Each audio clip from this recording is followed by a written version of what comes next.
And no eggs? No, I forgot the eggs. I was distracted. I had some bull twat talking to me the entire time I was cooking.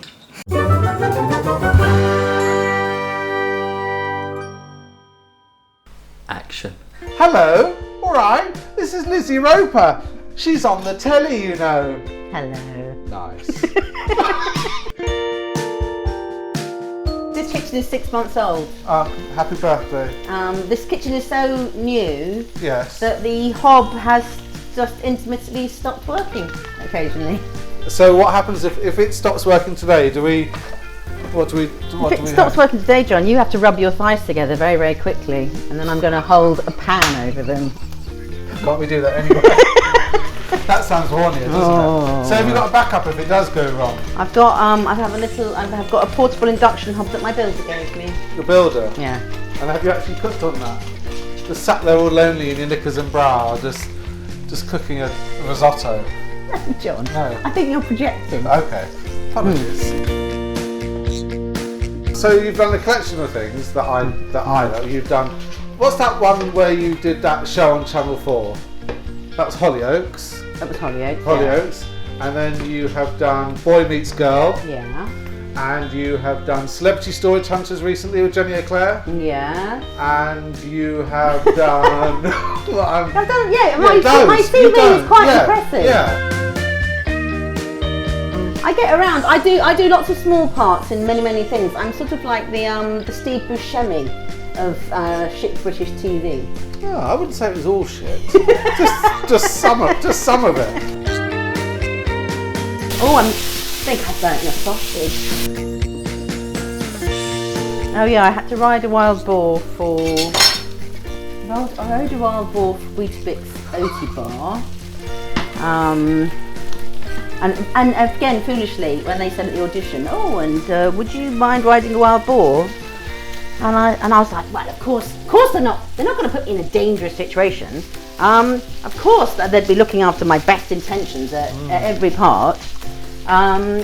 So I said yes, and then I got the part. Yeah. And then I'm taken down to this bizarre place in the Cotswolds, which is full of, animals that they use in adverts, and it is lions and tigers and bears and kangaroos and penguins and all sorts of stuff.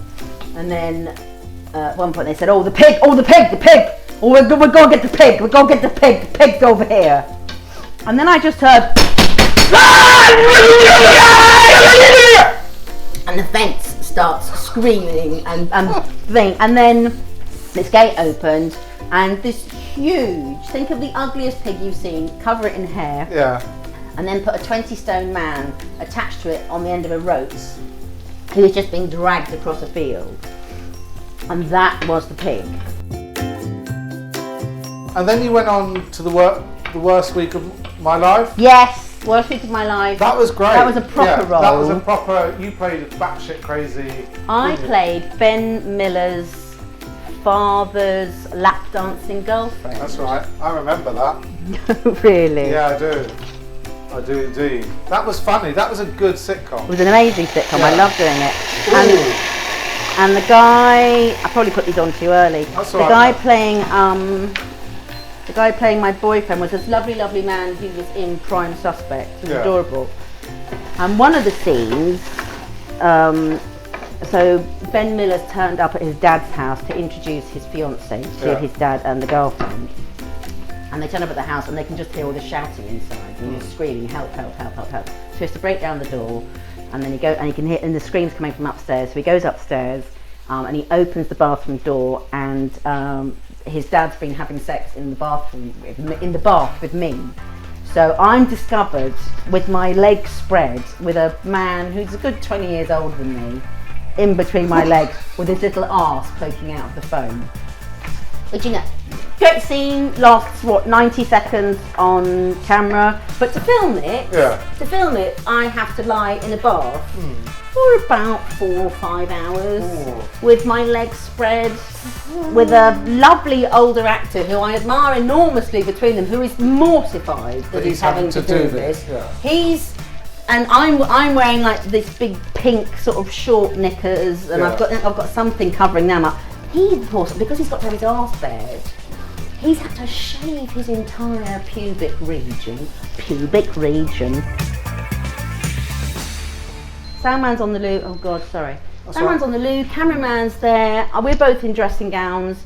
There's a bath full of lukewarm, soapy water, and then somebody finally says, "Okay, guys, can you get in the bath?" So of course I have to get in the bath first and lie down and spread my legs for England and Channel 4.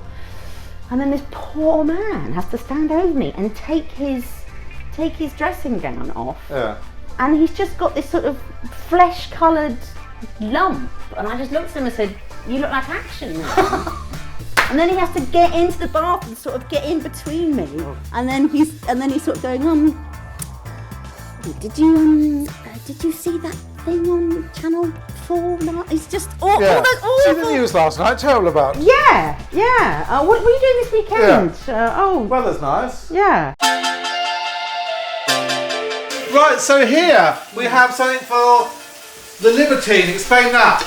I was in the Libertine. That was about 3. Whoa, Dominic Cooper! With Dominic Cooper, yeah. Whoa. The play starts off. We were all on stage in character. Yeah. And then Dominic Cooper would stride out, and it's restoration time, so it's all bosoms and corsets. Yeah. And then Dominic Cooper would stride out on stage and do this rakish monologue to the audience, and you might like me, you might not, and I don't care, and I'm all sex, and I'm gonna piss all over you.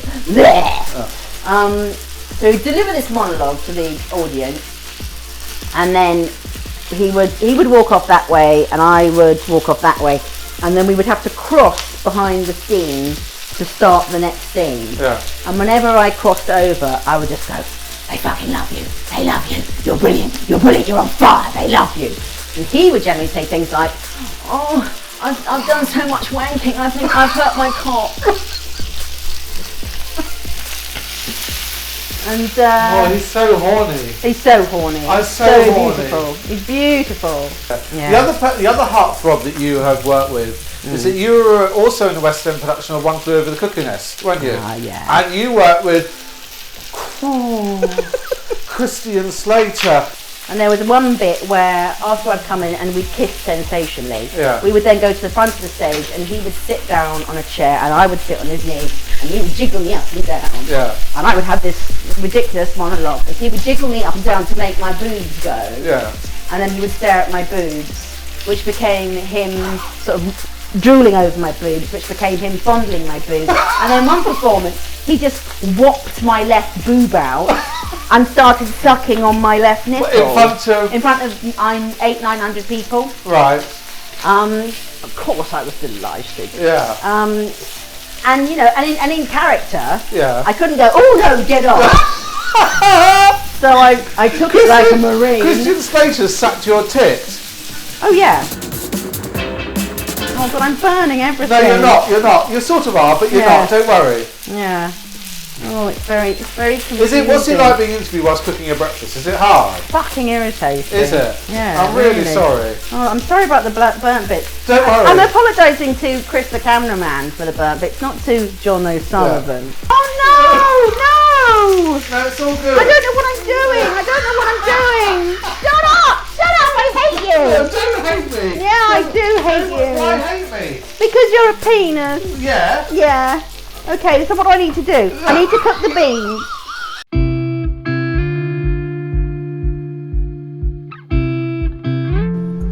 And no eggs? No, I forgot the eggs. I was distracted. I had some bull twat talking to me the entire time I was cooking. This is nice. But anyway, let's go. Jesus Christ, you can't even make squash. What do you mean? This is the most. This is like more squash than water. So every good breakfast gets a good plate licking, and I'm not joking, because when I'm on my own, that's what I do. That was very nice. Thank you very much, Lizzie Roper. Oh no, John. Thank you. And I'll leave you to do the washing up. Fuck off. I've got a dishwasher.